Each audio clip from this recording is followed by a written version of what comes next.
YouTube भिडियोलाई mobile फोनमा ब्याकग्राउन्डमा कसरी प्ले गर्ने।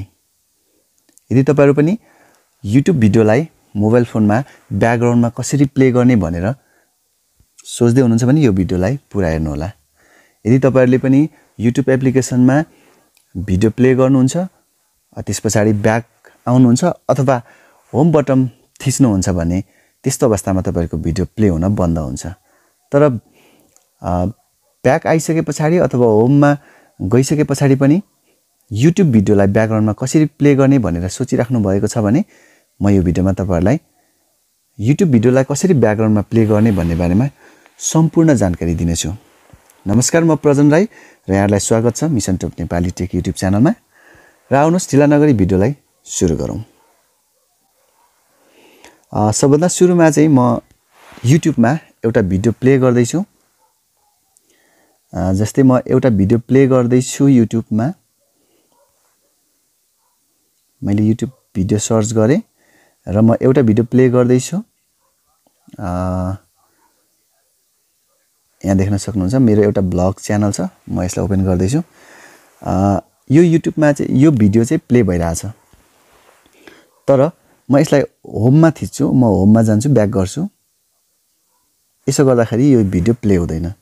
तर फेरि म मल्टिटास्क अन गरेर YouTube एप्समा आउँदै छु र यो भिडियोलाई चाहिँ कन्टिन्युअस ब्याकग्राउन्डमा प्ले गरिराख्नको लागि यदि तपाईहरु YouTube मा म्युजिक सुनिराख्नुहुन्छ भने त्यस्तो अवस्थामा तपाईले फोनलाई लक गरेर अथवा ब्याकग्राउन्डमा म्युजिक सुन्दै अन्य कुनै टास्क गर्नुहुन्छ भने त्यस्तो अवस्थामा यो आइडिया चाहिँ विशेष काम दिन सक्छ। त्यसैले म तपाईहरुलाई देखाउन गइरहेको छु। यो YouTube भिडियो चाहिँ अहिले पज भइसकेको छ होम थिच्दा र यसलाई चाहिँ कन्टिन्युअस ब्याकग्राउन्डमा प्ले गर्नको लागि यसलाई चाहिँ म यहाँ देख्न सक्नुहुन्छ तल भिडियोको तल शेयर बटन, शेयरमा ट्याप गर्दै छु म। YouTube एप्लिकेसनबाट भिडियोलाई चाहिँ शेयरमा ट्याप गरिसकेपछि यहाँ देख्न सक्नुहुन्छ कपी लिंक भन्ने एउटा अप्सन हुन्छ। यो कपी लिंकमा म ट्याप गर्दै छु। यो लिंक कपी भइसकेको छ। यसपछि चाहिँ यो भिडियोको लिंकलाई म क्रोम ब्राउजर ओपन गर्दै छु। ब्याक गएर गुगल क्रोम ब्राउजर ओपन गर्नुहोस् तपाईको मोबाइलमा र त्यसपछि यो सर्च बारमा चाहिँ लङ प्रेस गरेर पेस्टमा ट्याप गर्दै छु म। तपाईले यसरी पेस्ट गर्नु होला। यो अघि मैले कपी गरेको भिडियोको URL हो। यसलाई चाहिँ म गो गर्दै छु।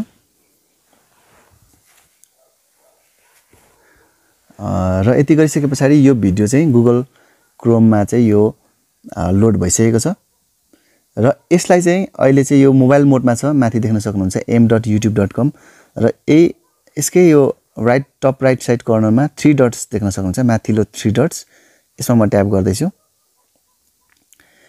त्यसपछि यहाँ तल देख्न सक्नुहुन्छ डेस्कटप साइड भन्ने अप्सन्स, यसमा चाहिँ यो चेक मार्क अन गर्नुपर्ने हुन्छ।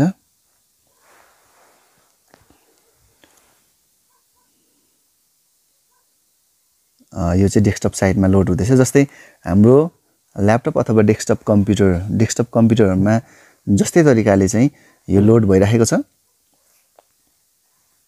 र यसरी डेस्कटप भर्जनमा लोड भइसकेपछि चाहिँ यहाँ देख्न सक्नुहुन्छ अब यतापट्टि म 3 डट्समा जाँदै छु। 3 डट्समा गइसकेपछि देख्न सक्नुहुन्छ सेटिंग्स भन्ने अप्सन्स। यो सेटिंग्स भन्ने अप्सन्समा गइसकेपछि चाहिँ यहाँ देख्न सक्नुहुन्छ तल नोटिफिकेसन भन्ने अप्सन्समा म ट्याप गर्दै छु र यो सो नोटिफिकेसन यदि तपाईहरुको एप्समा अफ भएको छ भने, यस्तो अफ भएको छ भने यसलाई अन गर्नु होला। नोटिफिकेसन अन गर्नुपर्ने हुन्छ। मैले अन गरिसकेको छु र यति गरिसकेपछि म फेरि ब्याकमा आउँदै छु। त्यसपछि म यो भिडियोलाई प्ले गर्दै छु। यो चाहिँ डेस्कटप भर्जनमा यो भिडियो प्ले भइरहेको छ। यसरी प्ले भइसकेपछि चाहिँ अब डाइरेक्ट होममा जाने म ब्याक गर्दै छु र त्यसपछि चाहिँ यहाँ देख्न सक्नुहुन्छ अब यो ब्याकग्राउन्डमा माथि यो नोटिफिकेसन बार अथवा ड्रप डाउन मेनुमा चाहिँ म स्वाइप गरेर देखाउँदै छु। यहाँ देख्न सक्नुहुन्छ यो नोटिफिकेसन अन गरेको हुनाले यो माथिबाट ड्रप डाउन मेनुमा यो शो भइरहेको छ र यही अवस्थामा चाहिँ यसलाई चाहिँ मैले प्ले बटनमा प्ले गर्दै छु, ट्याप गर्दै छु।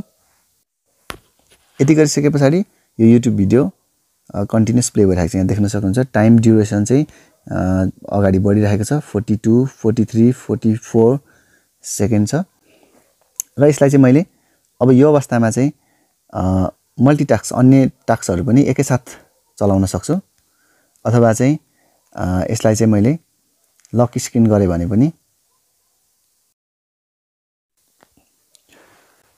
र लक स्क्रिन गर्दा पनि यसरी प्ले भइरहेको हुन्छ र यसरी तपाईहरुले पनि YouTube भिडियोलाई चाहिँ YouTube को म्युजिकलाई चाहिँ ब्याकग्राउन्डमा मजाले सुन्न सक्नुहुन्छ